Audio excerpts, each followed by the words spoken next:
శ్రీమాత్రే నమః. గురవే సర్వలోకానాం విసజే భవరోగిణాం నిదయే సర్వవిద్యానాం దక్షిణామూర్తయే నమః. వసుదేవసుతం దేవం కంసచానూరమర్దనం దేవకీ పరమానందం కృష్ణం వందే జగద్గురుం. సద్గురుకులదేవతాభ్యో నమః.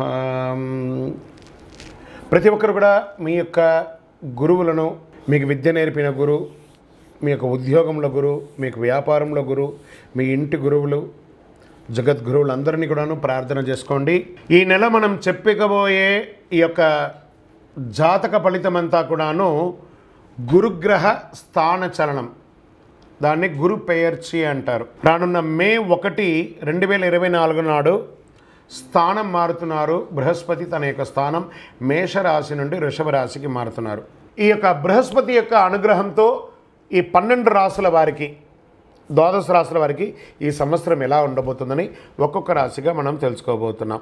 ప్రపంచంలోనే అన్ని ప్రదేశాల్లో నివసించే ధనుసు రాశి మిత్రులారా, మీకు ఈ గురు పెయర్చి గురు స్థాన మార్పిడి ఎలా ఉండబోతుంది అని అంటే, గురు భగవానుడే రాశినాథుడుగా ఉన్న ధనుసు రాశి మిత్రులు చూసారా, వారికి ఒక్కొక్క రాశి అధిపతిగా ఉంటాడు. కానీ ఇక్కడ గురువు ఒక్కొక్క గ్రహం ఉంటుంది, కానీ ఇక్కడ గురు భగవానుడే మీకు రాశినాథుడు. ఎంత అద్భుతం! మీరు విలువలకు ముఖ్యత్వం కలిగిస్తారు. ఈ యొక్క గురు స్థానం ఎలా ఉంది? పంచమ పూర్వ పుణ్య స్థానం నుండి రుణ రణ రోగ స్థానానికి మారుతున్నారు. మీ కెరియర్ స్థానం ఎలా ఉంటుందండి? విరయ స్థానం నుంచి తపన స్థానానికి చేరుతున్నారు. మీ వ్యాపారాభివృద్ధి స్థానం వీర్య స్థానం నుండి ధనవాక్కు స్థానానికి చేరుతున్నారు. గురు భగవానుడు సంక్రమంలో మీ దేహాన్ని ప్రకాశవంతం చేస్తున్నారు. ముందే ఏమంటారు? చెరుకు వర్షం కురుస్తుంది, ఆ చెరుకు నీళ్ళు చక్కెర వర్షం కురుస్తుంది. అందులో తేనె పడితే ఎలా ఉంటుంది? ధనుసు రాశి వారికి ఆల్రెడీ ఆ చక్కెర పాకం ఉంది, అందులో తేనె కురిస్తే ఎలా ఉంటుంది? అంత అద్భుతమైనటువంటి సమయం. గురువు మారడం వల్ల కుటుంబంలో నెలకొన్న సమస్యలు తొలగిపోయి స్పష్టత వస్తుంది. లక్ష్యాన్ని సులభంగా సాధిస్తారు. ధన సమస్యలు తొలగిపోతాయి. మీరు మీ యొక్క సమయాన్ని ప్రజా వ్యవహారాల్లో గడుపుతారు. విదేశాల నుండి ఆశించిన శుభవార్తలు వచ్చి మిమ్మల్ని సంతోషపడుతుంది. సమాజంలో ఉన్నతాధికారులతో సాన్నిహిత్యం పెరుగుతుంది. మీరు మీ ప్రత్యర్థులను కుట్రను కూడా భగ్నం చేస్తారు. శారీరక రుగ్మతలు, పొట్టకు సంబంధించి, చర్మానికి సంబంధించి చిన్న చిన్న రుగ్మతలు వచ్చే అవకాశాలు ఉన్నాయి. స్కిన్ రిలేటెడ్గా కూడా కాస్త ఇబ్బందులు ఉన్నాయి, జాగ్రత్త. న్యాయపరమైనటువంటి సమస్యలు పెద్దగా రాకున్నా మీ యొక్క డాక్యుమెంట్స్ అంతా కూడా చేతిలో పెట్టుకొని ఉండండి. వాహనం నడిపేటప్పుడు ఇంకోటో ఎవరితో మాట్లాడినా గొడవ కేసుల వరకు వెళ్లకుండా కాంప్రమైజ్గా తీసుకోండి. మీ గురించి గాసిప్స్ చేస్తున్నారని వాళ్ళని కొట్లాడకండి. మీరు వింటే మాట్లాడండి, ఎదుటివారు చెప్పింది విని మాట్లాడకండి. దానివల్ల మనుషులు దూరం అవుతారు. మీ సూక్ష్మ జ్ఞానంతో కొత్త శక్తిని పొందండి.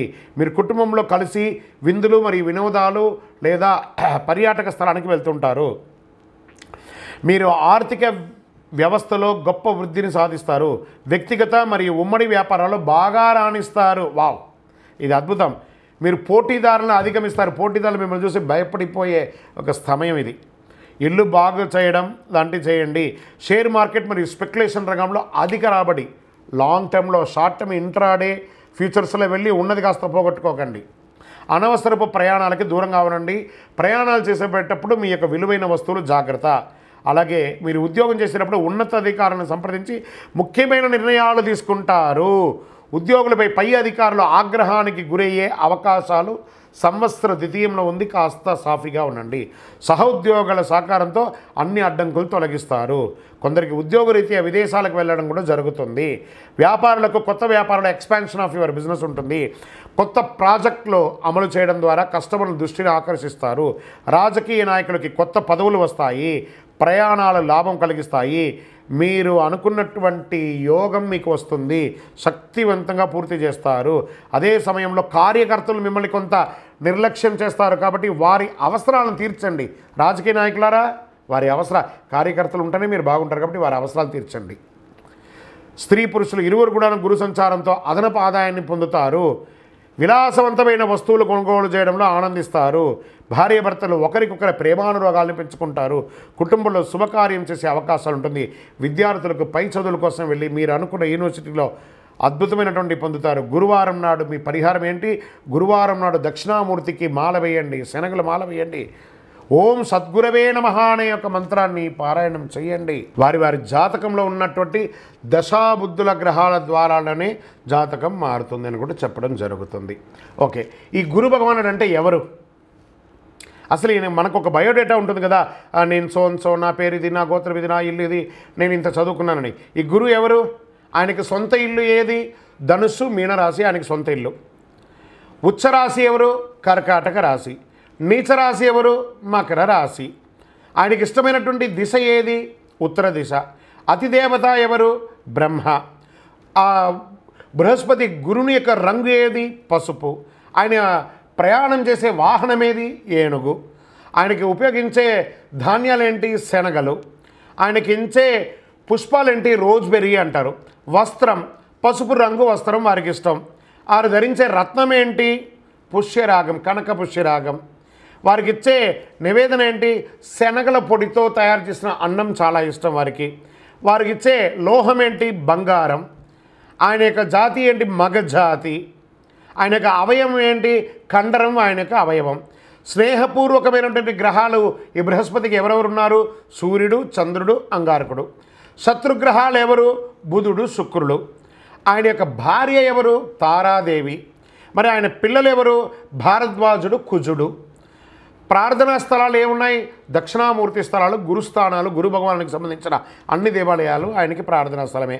ఆయనకి అర్హత ఏంటి? ఈయనకున్న అర్హత, ఈయనకొక పొజిషన్ ఏంటి అంటే దేవగురువుగా ఆయన ఉన్నారు. ఎంత అద్భుతం చూస్తారా ఈ బృహస్పతి. మళ్ళీ చెప్తాను, గురు చూసిన కోటి లాభం.